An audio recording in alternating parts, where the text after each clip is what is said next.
Dakota Destinations on Midco Sports Network is presented by VisitPierSD.com.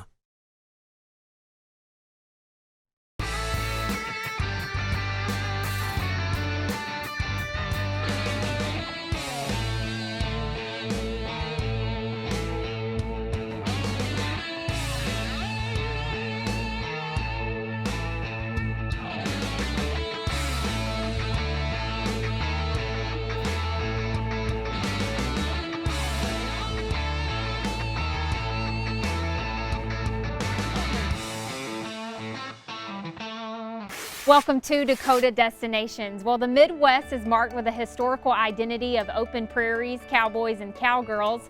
If you're not from the area, you may think those types of Midwest adventures can't be found. And if you are from the area, then you already know that those adventures can be found in places like state parks. So on this episode, we're going to take you to Custer State Park to introduce you to an unforgettable herd.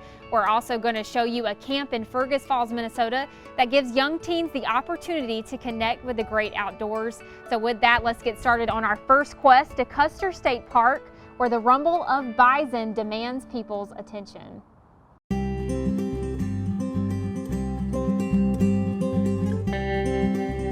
Legends, like traditions, are never born, they're made.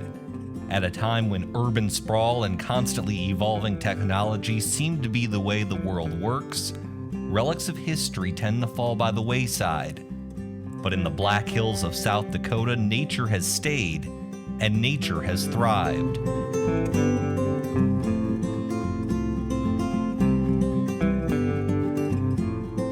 Big open spaces on the prairie splashed against a bright blue sky is majestic enough, but when you add in the creatures that enjoy this scenery the most, you have something legendary that history cannot touch. You know, the buffalo is really the iconic symbol of the Old West. And this whole event here is sort of symbolic of that whole Old West kind of feel. And so people come to see that. It's really a pretty spectacular event. Every September, Custer State Park holds its annual Buffalo Roundup, where the 19th century imagery we see so often in old-time movies jumps off the screen and captures reality. And really, when the buffalo start coming this way, you know, it'll be about 1,200 strong. You know, the dust will certainly fly, and kind of in a spiritual way, you'll feel the ground rumble, and it will be like a scene out of the Old West unfolding right in front of your eyes.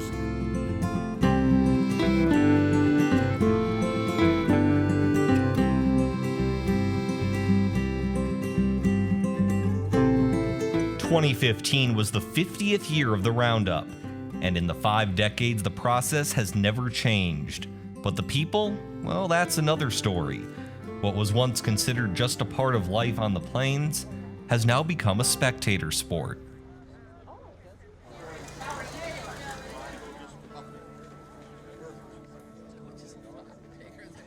It's grown to be an event that we can share with the public, and we're very happy and excited to be able to do that. When I first started, we had about 200 people that came out to watch the Roundup kind of unfold in front of their eyes. The last couple of years, we've had about 14,000. I think when I started 14 years ago, the crowd was 3,000 to 4,000 spectators for the event. Now we've been 12,000 to 15,000 the last 5-6 years. Well, it's become a bigger and bigger thing over the years. The visitors have really come to treasure this opportunity, and it's one of the only opportunities where the public really has a chance to get in and get up close and personal on this kind of an event. We've had people from Belgium and Germany and France that came here specifically for the Roundup. So that's a pretty cool deal. So in terms of logistics, it's gotten the people management is kind of a bigger task in rounding up the buffalo. All joking aside, considering the fact there are at least 10 times as many people as buffalo during any given year, herding all the spectators is a new task of the park. Around since 1912, South Dakota's first and largest state park now covers more than 71,000 acres. When 14,000 people show up to watch a bunch of cowboys run a bunch of buffalo, I mean, that tells you there's something there, you know. But it's all good. And you know, we've got just a gorgeous, gorgeous September morning out here. Great sunrise this morning. And we're just looking forward to sharing this event with all the people that from around the world that came to see it.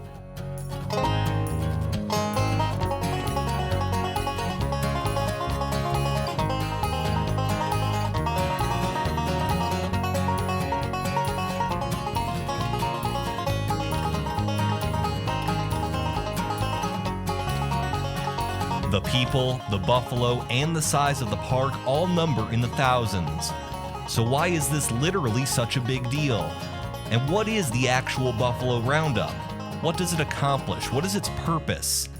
Behind the picturesque scenery lies something fundamental and essential to the way of life out west. Like any sport, we as spectators only see the end product. But the process of getting there is where the true work lies, and what makes the entire event all the more beautiful.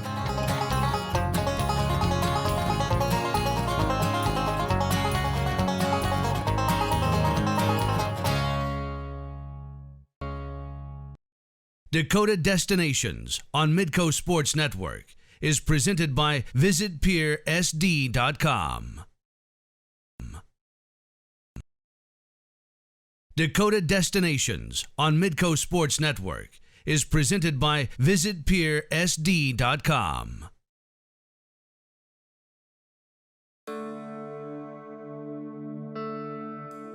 On the surface, we see what we want. Surface level is what's appealing. Surface level is what's beautiful. Surface level is what's comfortable. But the annual Buffalo Roundup is more than just a pack of animals racing toward a destination. It's the culmination of tireless work, of providing a spectacle on one special day while appreciating everything else that came before it. The Roundup is a wrap-up that only those who've been around the longest can truly understand. It's the event where we bring the herd in and sort off our surplus animals for sale and do some testing and vaccinating. The Roundup itself is really a one-day thing now, but it takes a lot of prep and a lot of time getting ready.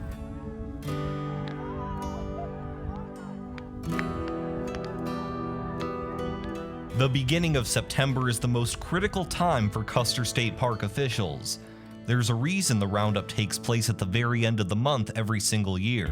Our staff has been out in the park, you know, rounding up the buffalo throughout the month of September, moving them, you know, from all over the park down into the southern end of the park.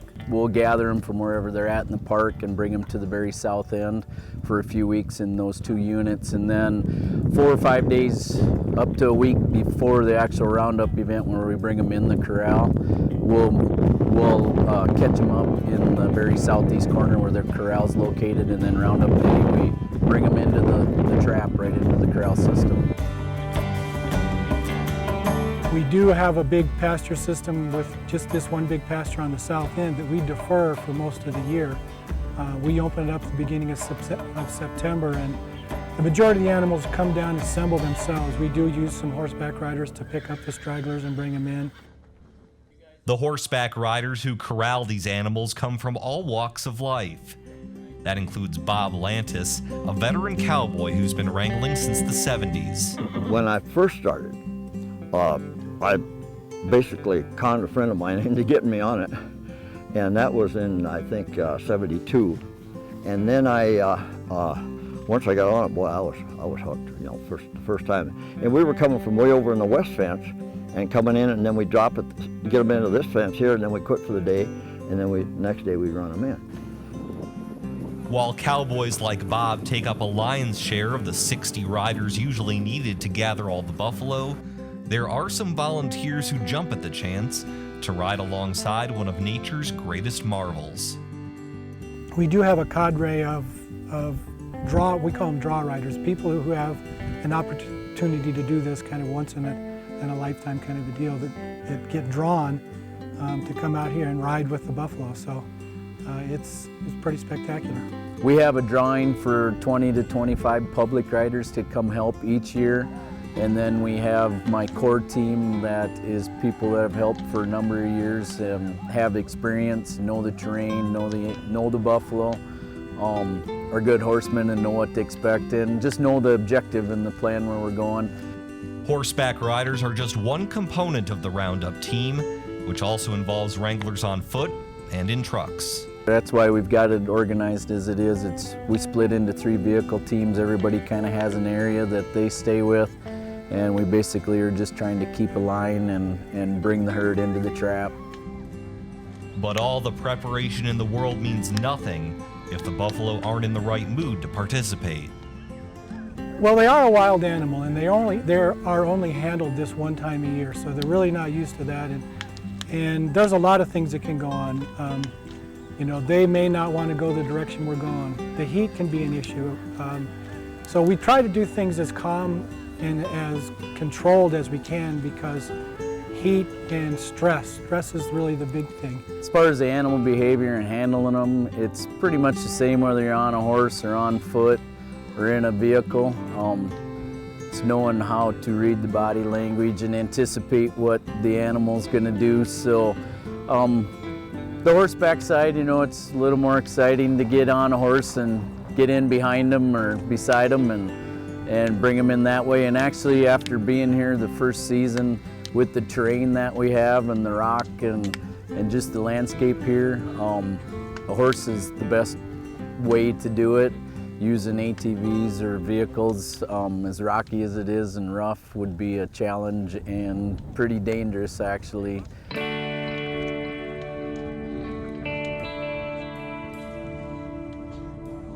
When the morning arrives for the Roundup, it's strictly business, even if the sight is quite delightful from far away. We would do it regardless if anybody showed up or not, because we need to get the herd into the corrals. We need to sort off the calves, brand the calves, vaccinate the heifer calves from brucellosis, and then cull out the number of animals that we're going to sell. And this year we're looking right around 200, 250. We begin actually moving the buffalo at 9:30 is our schedule. Hopefully we have them in within a couple hours. The first few years I was here, we did have a year where it took us almost 4 hours to get them in. The spectators seem to always cheer for the buffalo to win, but in the end we usually get them in there, but then they cheer for us after that as well. And no one knows that more than Bob, whose 40+ years of participation has become a tradition in and of itself for his entire family. They may not show up for Thanksgiving, Christmas, New Year's, birthdays, anniversaries, anything like that. But when the buffalo roundup comes, I'll guarantee you they're here.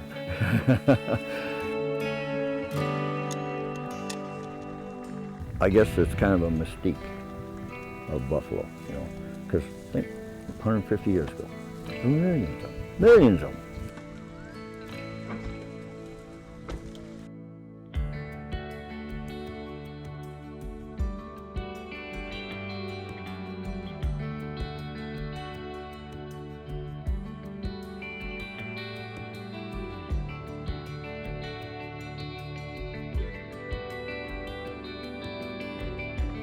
The buffalo population isn't in the millions anymore around Custer State Park, but they are sustainable, and the Roundup itself has sustained its own popularity and then some. The awe of the spectacle will never change, but the appreciation for everything else around it will. And that's what truly makes the Buffalo Roundup as beautiful as it is, because the cowboys and farmhands who know this as a way of life have shared more than any picture ever could. If you're interested in attending the Buffalo Roundup this year, that event's going to be held on September 30th, and no admission fee or reservation is required. Well, up next we head to Fergus Falls, Minnesota, where you have the opportunity to learn the skills required for waterfowling.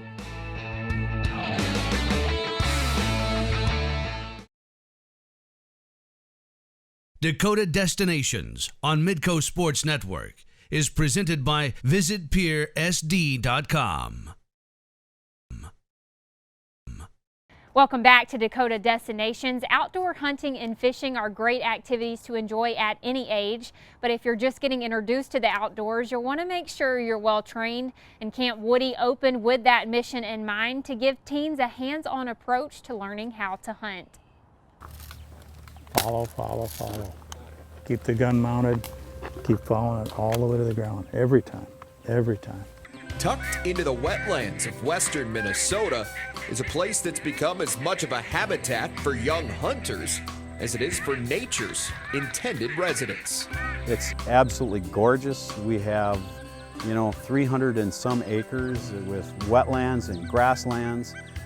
We have all the aquatics that the plants, the wetland plants that these students, these campers can learn about how they influence ducks. Tony Rondo is a retired waterfowl biologist and has been studying these creatures and their environment most of his life. He says it was about 30 years ago that a group of local waterfowl enthusiasts started to recognize a generational gap within the sport. The waterfowl hunting population is growing older.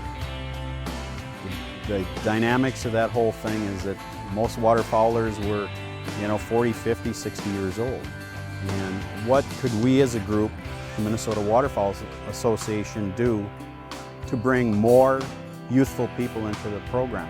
Over the next year and a half, the MWA worked to find an answer to that question. What they came up with is what is now known as Woodsy Camp. First camp was held at Deep Portage Conservation Reserve up by Hackensack. And I believe we had like 28 students at the time. And if you think of Hackensack, and waterfowl, it's not part of the, what one would consider traditional waterfowling area. So, but it was a good start. And we had good folks there to work with. And we developed a good foundation and built on it from there.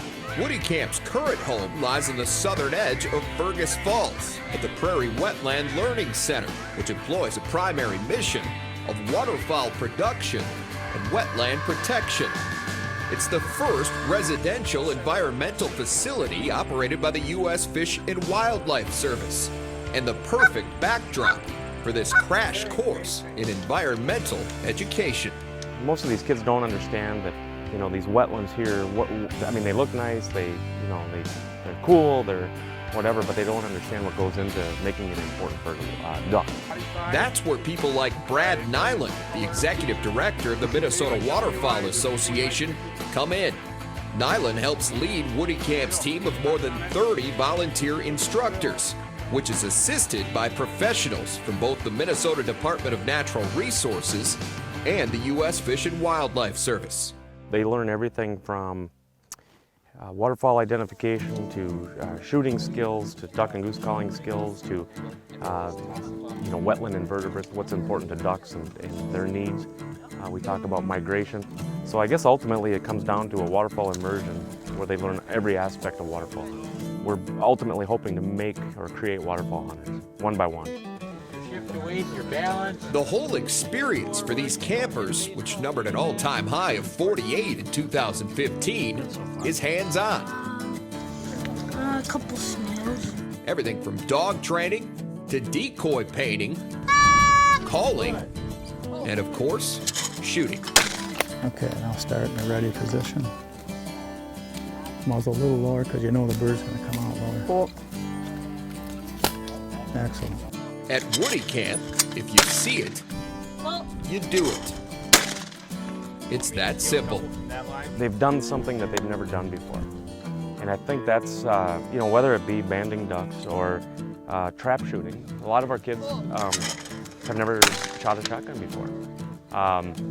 And so, I think they certainly haven't, they might have played in these wetlands, but they're not digging in and identifying what's in these wetlands.